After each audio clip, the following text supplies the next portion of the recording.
Good afternoon to everyone. We're delighted to have our visitors in person, and we're delighted to have our virtual visitors today. So we're going to go ahead and get started. We would like to welcome, we hope everyone had a Merry Christmas and a Happy New Year, and we are glad that everyone could join us. If you're at home and joining us, we're going to ask that you please remain muted.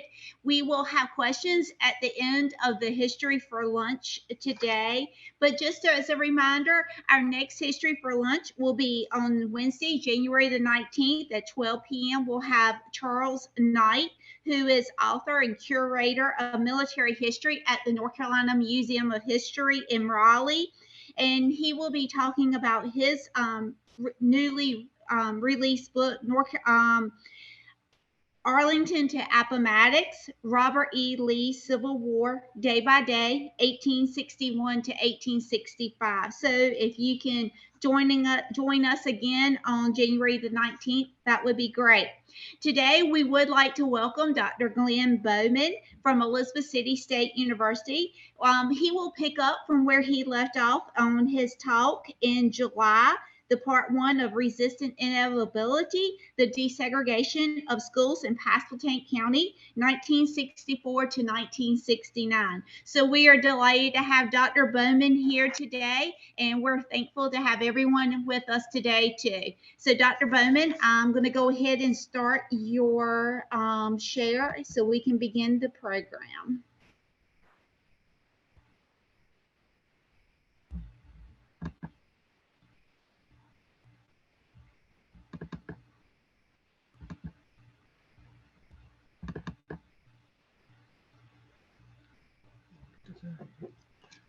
Okay, first one. Okay, and then the arrows go down like this.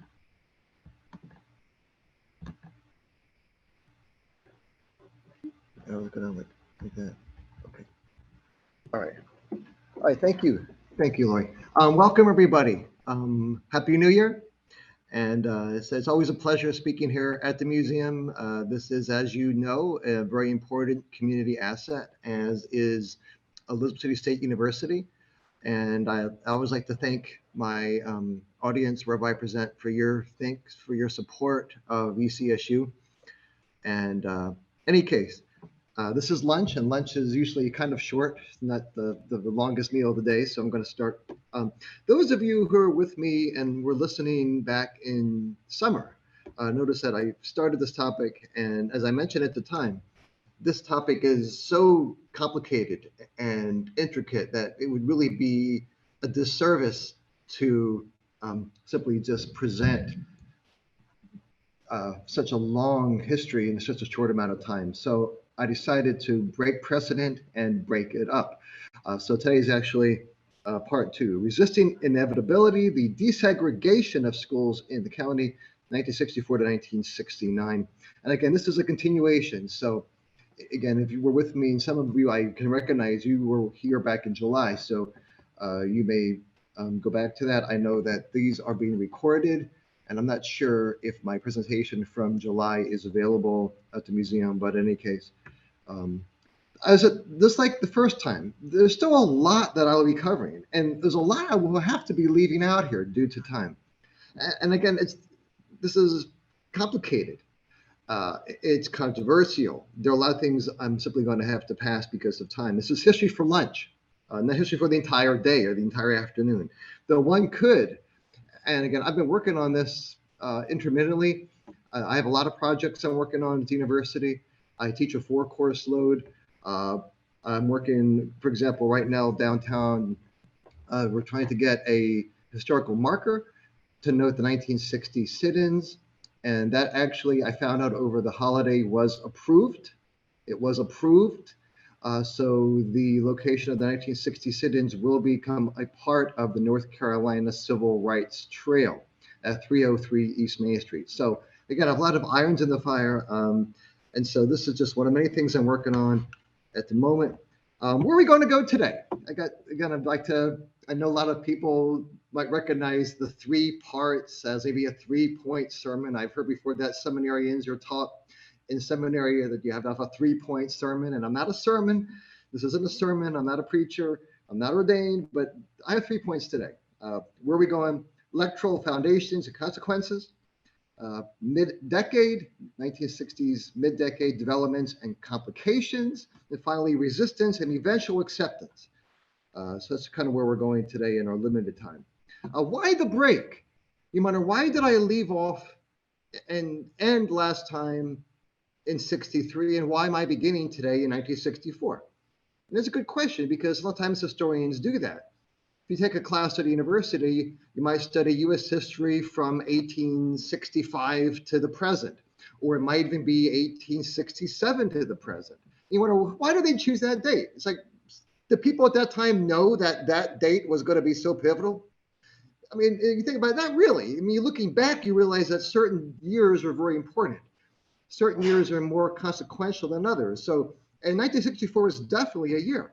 A major year in that way. Something happened nationally that changed the course of public education, not just in this county, not just in this state, but throughout much of the United States.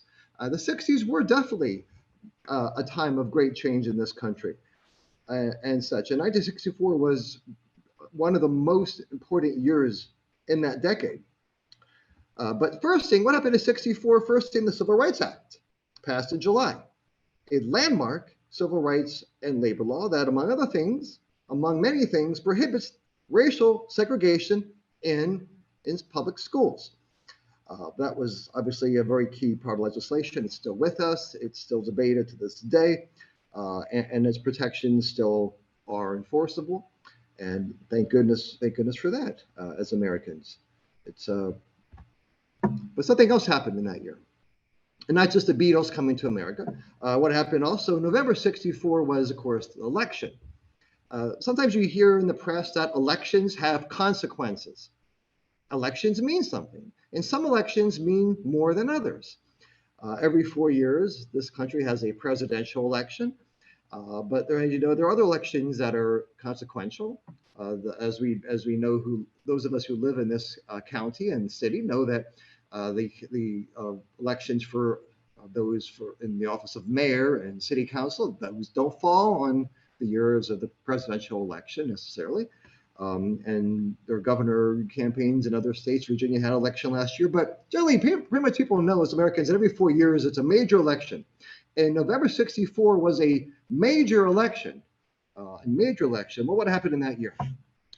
Well, simply it was that this was the best year for the Democratic Party for many decades, and really the best year they have had. They have not had a better year since. And that's a long time ago, because I was born after 64, and I'm not as young as I used to be. Well, none of us are. But the point here is that, this was a major election. Lyndon Johnson won an astounding 61% of the vote, and he won 486 electoral votes. This was a landslide. And sometimes people use the word landslide loosely, but this was a landslide. But to this point, no Democrat to this day has won more than 400, and he won nearly 500. He was up against Barry Goldwater, and Goldwater was seen as reactionary and extreme and unelectable in many states. And he did get some votes, but he didn't get anything near as Lyndon Johnson did. The Democrats also took firm control of the Senate. Now note here, 68 to 32. That is, you call a supermajority. That's more than 2/3. So even under the rules of a filibuster, in which you need a 2/3 majority for certain legislation, the Democrats had that covered, as long as every party member remained in the Democratic camp. And the House was also more than 2-1. So basically, the Democrats had supermajorities, and essentially that means that if they had a piece of legislation they wanted to pass, they would pretty much be able to pass it, and so they did. Johnson was known for his campaign was the Great Society. This was the age of the War on Poverty, which, by the way, was very strong here in the northeastern part of North Carolina. In many ways, this region was ground zero in the war on poverty.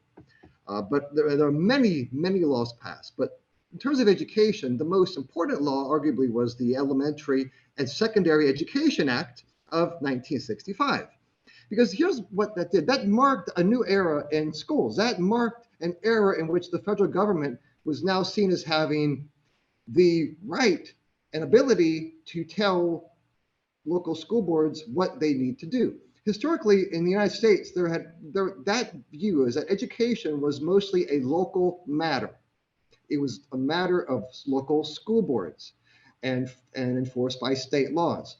And even though there was a department, there was the kind of a Bureau of Education as part of the Commerce Department, it wasn't until the 1960s that education started to become a much greater part of the federal government. So this simply meant that the federal government was now going to have the ability to enforce federal law in the public schools. Now, why is that important? If you remember back in July, I mentioned about how the Supreme Court in 1954, in a unanimous decision, in their Brown versus Board of Education decision, pretty much said that segregation of schools was unconstitutional. Up to this point, though, there really was no clear federal mandate. There was no ability of the federal government to enforce that federal law because the implication was that schools were a local matter. This now changed that. This meant that the federal government could and would enforce federal law, and that included, of course, the federal law, so to say, the Supreme Court decision, the ultimate authority in U.S. Jurisdiction would be Brown versus Board of Education.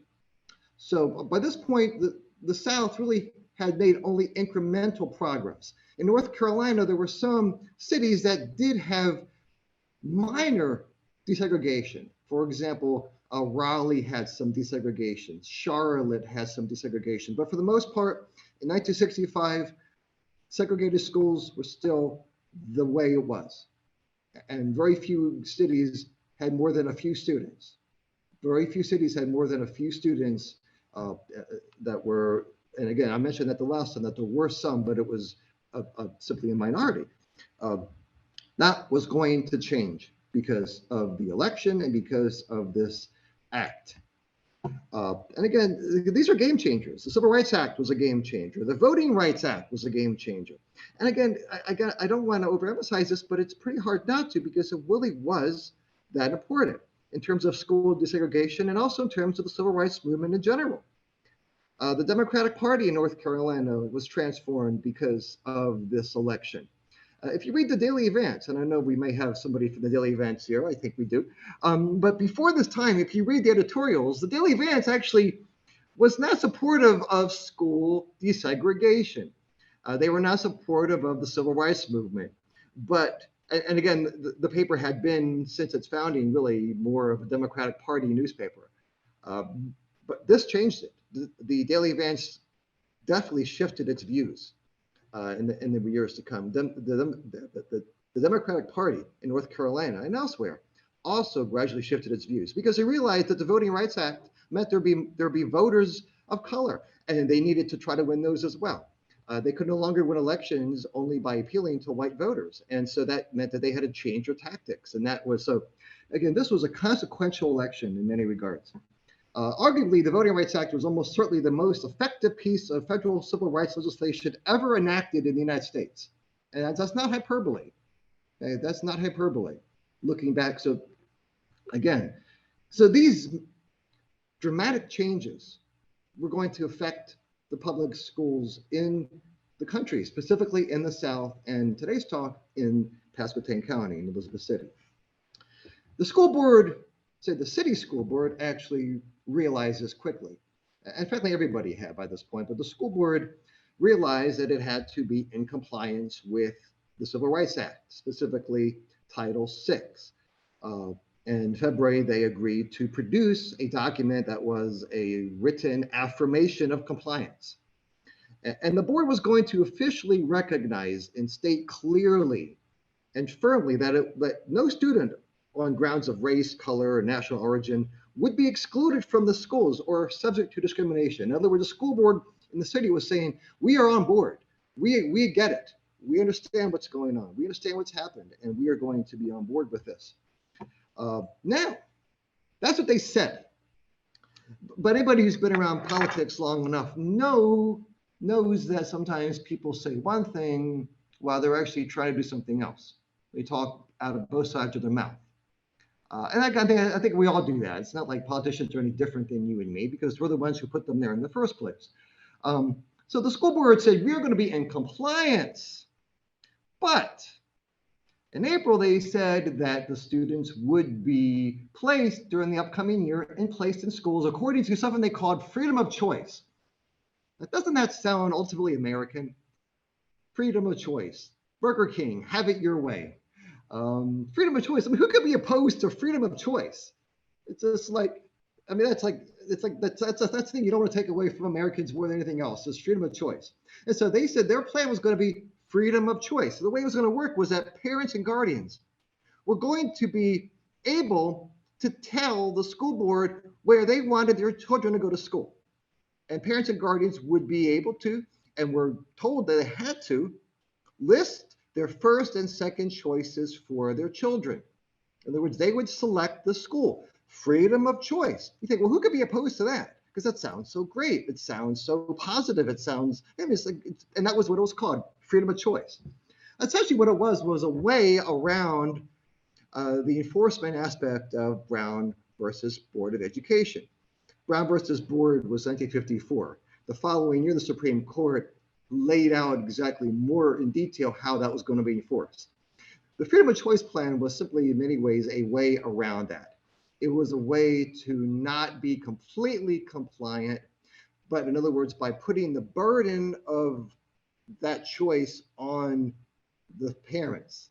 The feeling was that if the parents would have the choice, then they would not really have to be completely compliant. Kind of passing the buck in that regard. So that was what it was, and essentially it was a way around federal law.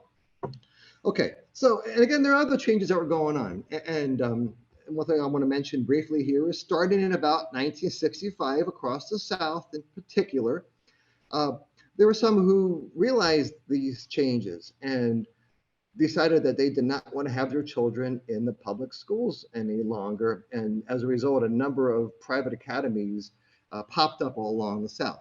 And I'm not going to name names here.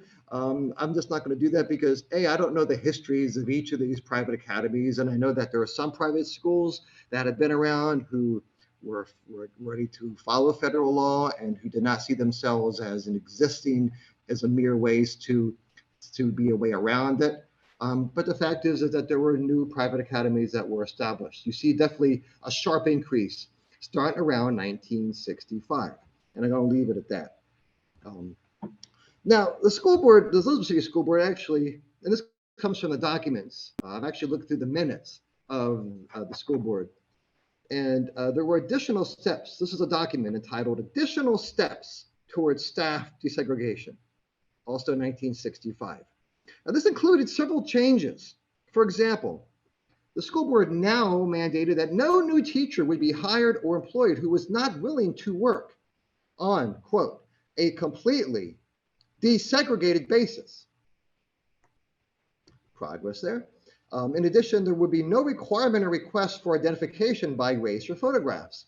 Previously, in the school board minutes, every fall, there would be on the school board minutes a list of the teachers in the city and in the county, and they would be separated by race. They would have the white teachers first, and then they would have the black teachers. Simply enough, that would no longer be the case. People would no longer have to submit photographs to be eligible to be hired. I mean, that's a great thing. I mean, imagine saying, well, we have to look at what you look like before we hire you. You're like, well, what does that have to do with anything? I should be hired based upon my qualifications and my abilities and my commitment to the job, not based upon what color skin, what kind of hair I have, how many wrinkles are on my face, things like that. Teaching vacancies will be filled according to the law. There will be no regard, according to this document, to race, color, or national origin. So the school board is definitely, they're trying to find a way around it, but they're also trying at the same time to show that they are in compliance. And I believe that they were trying to be in compliance here. Now, one point I want to make here is that at this point, there were still two school boards. Now, today we're used to having one school board, ECPPS. But at this time, in 1965, there were two separate school boards. The Elizabeth City School Board was separate from the Pasquotank County School Board. And this had been an issue, not just in this area, but in many other locales. Other areas had separate school boards. I think Edenton had a separate school board from the rest of Chihuahua County. There have been talk of merging the two school boards for a number of years. In fact, there have been previous efforts. There have been previous referendums on the ballot to merge the school boards, and those had failed. But this time it was different because the election of '64 and the resulting legislative changes made it clear that this was going to be a major hurdle for this region. So this meant that the two school boards were going to have to work together. They were going to have to unite in order to do what had to be done. And this meant that the school boards were it no longer made sense to keep them separate. They were going to have to merge. Because some of these issues were major. For example, some of you might remember this, back in the 60s, there were two high schools. There was P.W. Moore Junior Senior High School, and there was also Little City High School. Plus, there was a school in Weeksville. But in the Little City, for example, there were two segregated high schools, and both of those by this point were overcrowded. Both of those were too small because by the 60s, it had become standard that young people would complete high school. And that means by this point, 12 grades. I mean, my grandfather, for example, only went to the 8th grade. That was standard because a lot of times people thought that students don't need to go to high school. That was the 1930s. By the 60s, the high school graduation rates were much, much higher, and that meant crowded schools. So again, you have two crowded schools. You need to build a school. And of course, this meant, according to these changes, one unified school. That required the cooperation of school boards. You cannot build a unified county-wide high school just by having one board out of two on board, because that would require bond referendum money. It would require, of course, public support and such. So these are the kind of changes that we're facing. Now, again, it wouldn't be easy, but it had to be done. By October '65, a joint school board meeting. In other words, even before the school boards were unified, they would oftentimes meet together. Sometimes they met at the brand new College of the Albemarle. And the two boards together spoke about, and this is a quotation directly from the minutes, a comprehensive high school which would serve all students in grades 10 through 12 and would become a county-wide high school under a merger. There you go. There you go. That was in the plans. But again, planning is one thing, but the whole process of getting it built is completely different. Where would it be? Would it be in city limits, or would it be outside the city limits in other townships? And where would it be? And where would the money for the land come? And how big would it be? The location was important because it had to serve all the students. And of course, as those of us who live here know, that the city has pockets in which there are more white people and other parts where there are those who are not white. Where do you put the school so it's easily accessible to everybody? You can't put a school in one part of the county that it takes a long time to get there, because that student who lives so far away might not finish school because it's too far to go there. These are kind of the issues that the school board had to address with. Okay, the pupil assignment plan for 65-66 was based on what the school board called complete freedom of choice. Again, who could oppose that? Complete freedom of choice. This was now going to be offered annually. So this was going to be the tradition. This was going to be what the city board agreed to. Teachers, principals, and other school personnel were banned from advising or recommending school selection. So this meant, again, this was taken seriously. This was, now you see this in the documents. Not only that, there would be actually a new choice of school form that would be sent by the parents, sent to the parents. The pupil assignment plan was actually published as a legal notice in the May 1st and May 8th editions of the 1965 Daily Advance. So this was a legal document. And as you know, if you read the newspaper, there are a lot of times legal documents that are tucked in there in the back that you never read because they're not really news, but they are there. And this was there. And this was required. Okay, so now we're getting to the mid part of the 60s, the part two here. I'm going to focus on several mid 1960s developments that took place that basically accelerated the desegregation. Um, Again, here's where I get to some issues that were complicated, that were kind of going on here. Things that came up that kind of muddied the waters a little bit. Because this is with the 60s theme here is a quotation from Bob Dylan, the times they are changing. And that was the 60s. And in terms of the school system here in this region in the mid 1960s, the times were changing. Uh, they were changing. First thing that people might not know, and this might be a surprise to many, if not most of you, is that behind the scenes, something else going on outside the public school system was actually the spoken possibility and the work that was being done towards the development and building of a new Roman Catholic high school that would be open to all. Again, this was on the books. There was land that was purchased. The land that was purchased by the Roman Catholic Diocese of Raleigh was located right across the street from the P.W. Moore Elementary School. It was obviously not entitled that back then. But you think that land was owned by the Catholic Church, and they were talking about building a high school. And if you look at the rest of the country, the Roman Catholic Church was not particularly strong in North Carolina, as it was in many other states. But it did serve a number of communities. And one of the strongest communities that it served was actually Elizabeth City. There were Catholic schools here in Elizabeth City. And one of them served Black students and one of them served white students. And they were generally elementary schools, but they did offer some what we would call today non-elementary grades. So there had been a history of the Roman Catholic Church, the Diocese of Raleigh in particular, serving Elizabeth City and the county. So the talk was, well, if the public isn't going to build a community high school for everybody, so maybe the Roman Catholic Church would. Now, presumably that school will be open only to Roman Catholics, but this was kind of behind the scenes. And so this was kind of a push towards desegregation.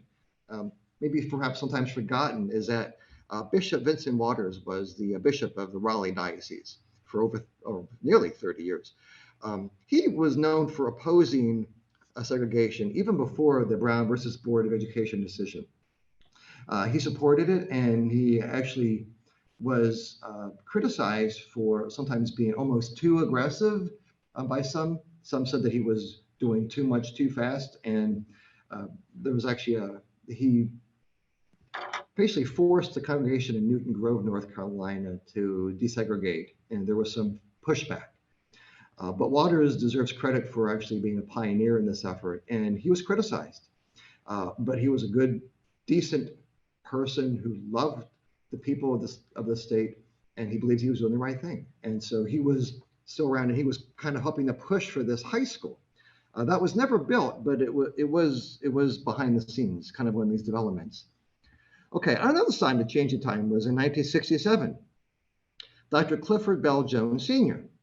Those of you may remember that he was a longtime dentist, and his son was a dentist, and his grandson is still a dentist. The office is probably about less than a mile from here. But Dr. Clifford Bell Jones Sr. became the first African-American board member of the Elizabeth City School Board in modern times. In modern times. Now, again, he was not elected, but he was appointed to fill an open position. But again, this was a key milestone. Dr. Jones had a long history of community service. He was known for being a unifier.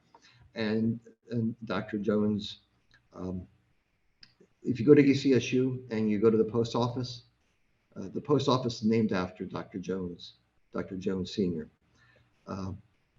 Just as a note here, but I don't know if this has not been publicized very widely. Unfortunately, is that Dr. Jones's daughter-in-law just passed away. Carol Calloway Jones actually was a member of this community, served ECSU for a number of years as director of the honors program. She just passed away over the holidays. And her husband, I think, preceded her in death. But the point here is that this was now important.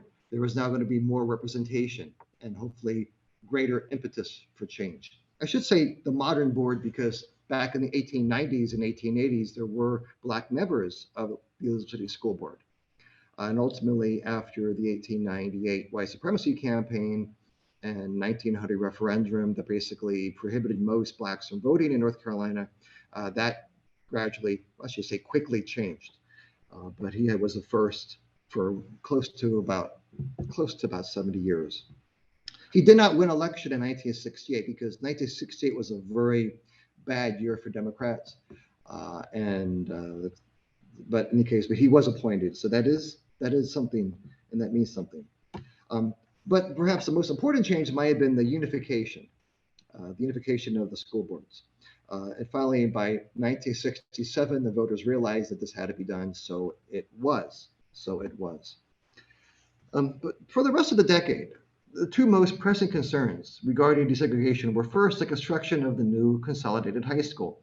And second of all, meeting the federal government's evolving standards revolving desegregation. Because even though the Democrats pretty much got whipped in the 1960 election, those federal laws still existed, and those laws were going to be enforced. And that still meant that the school board, the unified school board, was going to have to follow federal law and desegregate the public school system. That was not going to change. By 1967, October the 1st, the Daily Advance had announced that the school board had approved a new consolidated high school housing 1,200 students. And I'm sorry, the picture isn't any better. This comes from the actual front page of the Daily Advance, October 1st, 1967. Like a lot of pictures from that day, they don't quite show up as well. But you might say that building looks a little familiar. It kind of does a little bit, but by that point, so in other words, by October 67, the wheels were in motion. The plans were being made. The reality was going to happen. But this basically settled the issue by the high school students. But what about the rest? I mean, the high school was going to presumably serve grades 10, 11, and 12, but what about the others? And was freedom of choice going to work? I mean, it sounded good. It sounded American as can be. But would it be enough? Would it be enough to be consistent with the spirit of the Brown versus Board of Education decision in 1954? That became the question. Just because something sounds good doesn't mean that it really is legal. And that would be the question. And as the question was answered, that led to the third part of my presentation is resistance, fear, and eventual acceptance.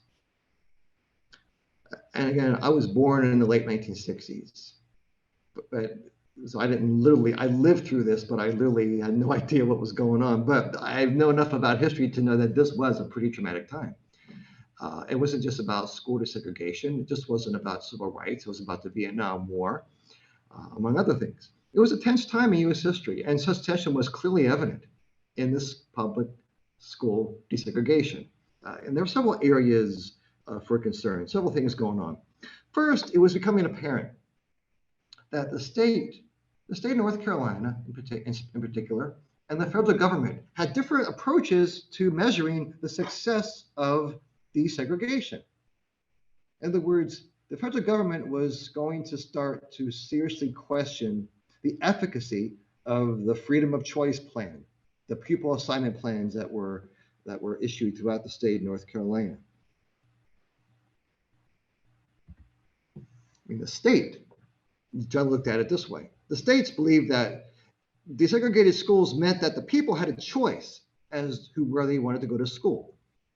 So in other words, if white parents wanted to send their children to a white school and not a black school, that was their choice. And vice versa. The choice was the parents to make. In other words, according to the state, a white school would accept anybody. A black school would accept anybody, but the parents were going to be the ones to decide that. That's how the state argued. That's what the state believed. That was behind the whole freedom of choice plan in the first place. The federal government had a different point of view. They believed that desegregation meant that the schools had to be racially proportional. In other words, if freedom of choice did not create the results of desegregated schools as measured by student population and faculty diversity, then those schools were not desegregated. That became the position of the federal government. And again, the question comes down to maybe equality of opportunity versus equality of outcome. And who's going to win here? The state argued arguably for equality of opportunity, freedom of choice. The federal government said the schools need to be equal in terms of what they look like. Who was going to win? The state or the federal government? Well, there's an expression, I don't know if anybody invests in stocks or such, but sometimes you hear an expression called "don't fight the Fed." If the Fed's going to cut interest rates, go with the flow. Buy stocks, don't short stocks. Deal with it. Okay, don't fight the Fed because the Fed's going to win. Okay, the Fed's not going to lose. They're going to win ultimately. So don't fight the Fed. In this case, maybe. More from the documents. In early 1968, the superintendent received a letter from the Department of Health, Education, and Welfare, a fairly new department in the federal government, that stated that regarding the districts eliminating its dual structure based on race. This is a quotation. "We have recently reviewed your systems for a 1967 report of its actual student and staff assignments. And the reports indicate that your school system has not made substantial progress towards eliminating its dual structure since submitting the spring report." Please note that before 1964, this was not really required. The federal government did not tell school boards that you are not in compliance for this and that. Generally, that was seen as a state and local matter. But in any case, this is different. "Accordingly, I wish to notify you, pursuant to the procedure set forth in the department's letter of December 8, 1967, to the chairman of the Senate Education Committee, other probable noncompliance of your school system with the requirements under Title VI, and of our intentions to initiate administrative proceedings to the termination of your school system's federal financial assistance if appropriate steps are not taken to correct the situation." You gotta understand what's being told here. You better be compliant or else you're gonna lose your federal money. Federal money is like the carrot. You heard before, the carrot and the stick. Okay. And by this point, school boards and school systems became increasingly reliant upon federal government funds. And I should say, at this point, universities were becoming more compliant and more dependent on federal funds. And that's extremely true to this day, because the federal government funds Pell Grants that universities need, in many ways, need to survive. And so that became the question here is, the school board was told, basically, you need to be in compliance as we define, or else we are going to initiate procedures that are going to deprive your school system of federal funds. In other words, you're going to be on your own. Good luck with that. Now, this was a cause for concern in many levels.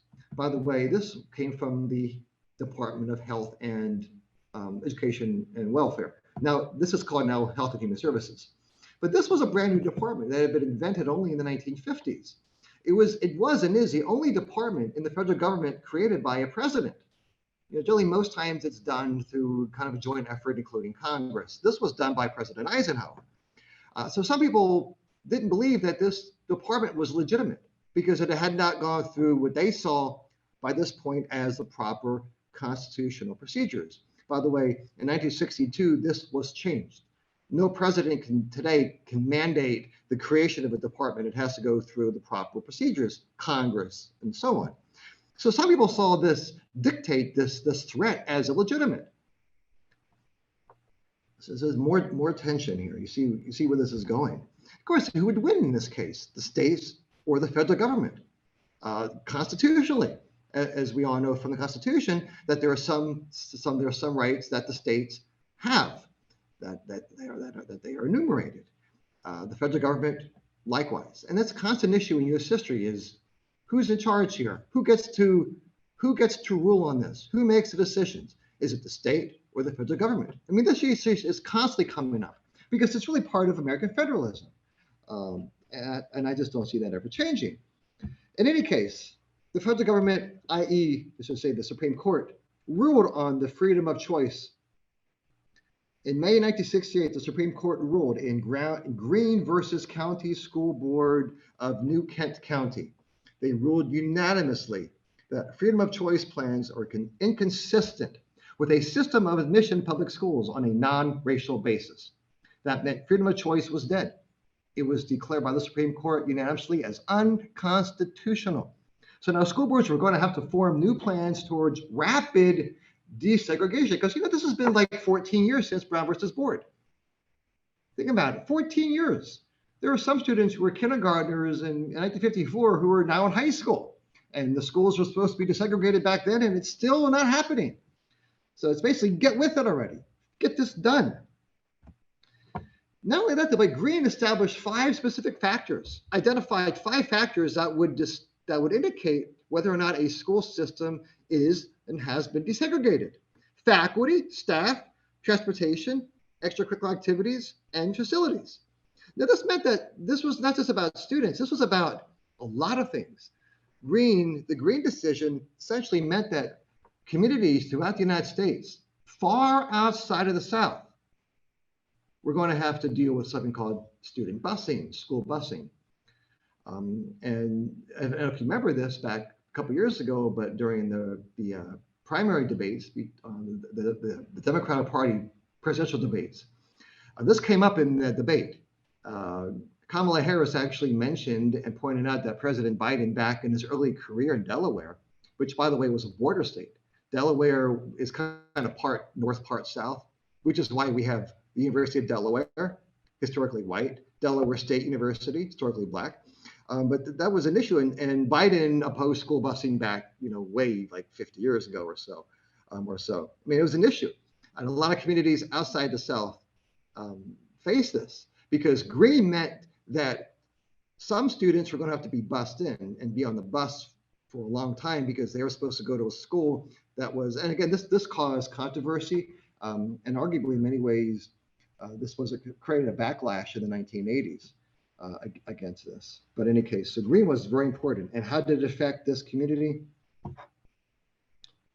Well, the school board came up with the desegregation plan and prepared in the summer of 1968 and the winter of 1968, and it was deemed insufficient. Grades 10 to 12 were okay because of the high school that was being built. But basically, the school board was told, no, this is not enough. You need to do more. You need to do more.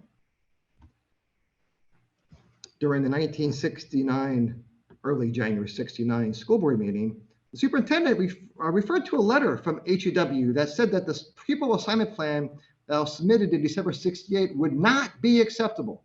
The letter noted its recommendation that administrative enforcement proceedings be started against the school district. In other words, HEW is saying, we've had enough. You're not getting it. You're not understanding this. And there were some apparently on the school board who thought that, well, the election of 68 changed things, and the Republicans won and Richard Nixon's in the White House, and so this is all going to go away. Well, it wasn't. It wasn't. Okay. In the short time, finally the school board gave in. But it wasn't easy, and the school board faced pressures from different sides here. At the December 8, 1969 school board meeting, lawyers, attorneys, John Hall and Gerald White, said that the school board would be compelled to fully desegregate by September 1970. Consequently, we suggest that this board should consider the formulation of a plan of desegregation effective in September 1970 to be submitted to the appropriate office of the Department of Health, Education, and Welfare for its attention. The Office of the Attorney General of North Carolina, after careful consideration, fully concurs in the opinion and suggestions stated. Also in this letter, during this transitional period, our school system and its entire administrative staff and personnel will need special cooperation from the citizens. Special cooperation from the citizens.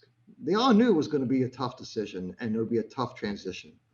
But the school board also had to face with criticism from another side. Not only were they criticized by the federal government for not desegregating fast enough, there were some in this town who thought they shouldn't desegregate at all. Some area whites resisted these efforts, and they were public about it.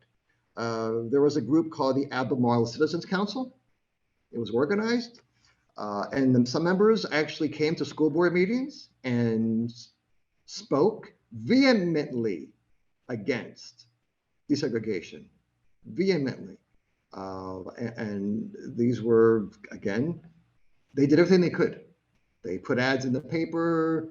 From what I'm not going to mention names here. I know who they were, but I'm not going to mention names here because if you drive around town, you might see that person's name here and there, and I don't want to do that. But I will say this, that many of those who are on this council were actually not originally from North Carolina. Many came from the Deep South due to the Coast Guard and other military facilities. And so they really were, there was one leader who was from Alabama, for example.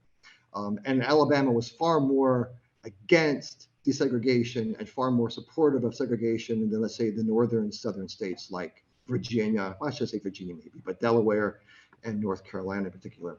But there were some efforts. So the school board was being kind of squeezed in both directions here. And there are other issues. How about the Black community? What were their thoughts on this? Important to say this. I mean, did they support desegregation? In general, yes. Yes. They were tired of unequal schools. They were tired of the cruel facade that was separate but equal. But they had concerns too. What about their jobs? For example, if you're a high school teacher at P.W. Moore, and now there's going to be a new high school, who's going to get the job of being a math teacher? Being Elizabeth City High School math teacher or the one at P.W. Moore? And who's going to decide that? The school board that was at this point all white still? Because Dr. Jones didn't get elected in '68. What about their jobs? You see, in the Black community, teaching was more of a destination occupation because middle-class jobs were, for this point, for the most part, out of their reach, at least at this point. If you remember that we call today ECSU was a teacher's college because that was really what we did. We taught teachers because scientist jobs and geographers and other professionals, that was not really, for the most part, open. So these were people who had been teaching for 20, 30 years. Would they be out of a job? They had concerns. What about your schools? There was a lot of pride, and rightly so, in these schools. But what happened to these schools? Would they be erased? Would their transformative legacy be completely erased and gobbled up by the non-Black majority? They had concerns. They were worried. I mean, they were supportive, but yet they were tentative. They were anxious about the changes. How would this result? And again, rightly so. And what about the new high school? I mean, yeah, during this time, compared to other things, the new high school was relatively non-polarizing. It was relatively such, but there was still debate. What about the name of the high school? Good question.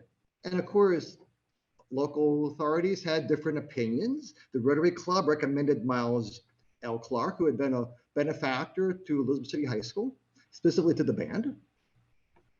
The Pasquotank Historical Society nominated Charles Griffin. If you go right on Road Street and you see a historical marker to Charles Griffin, who established the first school here back in, I think, 1704. Some said, let's name it after the first school teacher in the state. One citizen recommended the name of Elizabeth City High School, the name of essentially the historically white school. And all of them were problematic because were these going to be inclusive enough to represent the students of the community? No, not really. In March 1969, students voted for the colors of green and gold. The students voted. I think that's nice. So why is Northeastern High School the Eagles? Because the students voted for it. Why do they have green and gold? Because the students voted for it. I like that. The school board also voted by secret ballot the name of the school, and the result was the new name of the high school, Northeastern High School. Finally here, but again, there were changes. And again, I don't have time to go into all these, but there were changes as a result of this. Annie Jones School, named after a very prominent Black educator who had origins going back here to the early 1900s. That school was closed. P.W. Moore, ultimately no longer a high school, will be converted to a 7th grade school, and eventually was most of it was demolished and rebuilt as an elementary school. Glad we have the name still around. But again, I don't have time to go into this anymore, but the point here is that This was a long process, and it was complicated, full of anxiety and tension. But it ultimately, and again, I'm out of time. Out of time, any questions? When did the new high school open? It was opened in the fall of 1969. And I think nice about that was both high schools who were previously existing had a history of competence, if not excellence, in football. Mike McGee, who actually played for Duke and later in the NFL, was a star of Elizabeth City High School. Later on, he became a coach in college football. And P.W. Moore High School they were a superpower in football. And so the new school combined had two great football programs, and they went out and they won the 1969 state football championship together, which I think is great, combining great strengths. But they opened in fall of 69, and as we all know, go outside, it's still there. It's still there. When was the county high school open? The county high school? Oh, the Pasquotank County? That was around 2003, after I came here. Yeah. But yeah, I mean, it's remarkable how that we had two high schools that were overcrowded, and we had one high school, and now they had opened another high school. So that's kind of nice. Yes. Peter Weddick Moore. P.W. Moore. Peter Weddick Moore was the first principal of the Elizabeth City State Color Normal School when it opened in January 1892. He was the most important, I would say the most important educator, black or white or other, in Elizabeth City. History, I'll go as far as saying that, because he was instrumental. The school developed teachers and programs that built this region. He was somebody whose reputation was impeccable. He was somebody who commanded respect and admiration, and a good man. And I'm all very, very pleased that his name still exists in the school for elementary students. My daughter attended that school. I'm very proud that I worked for a number of years in P.W. Moore Hall. P.W. Moore was a great man, and that was named after him. And I think that's the truth. Other comments? I'm sorry. I'm looking to see if there are any online here. I know I'm kind of getting long here, but I want to try to address a few of these if I can. Okay. I don't see anybody. Actually, yeah. Oh my. Okay.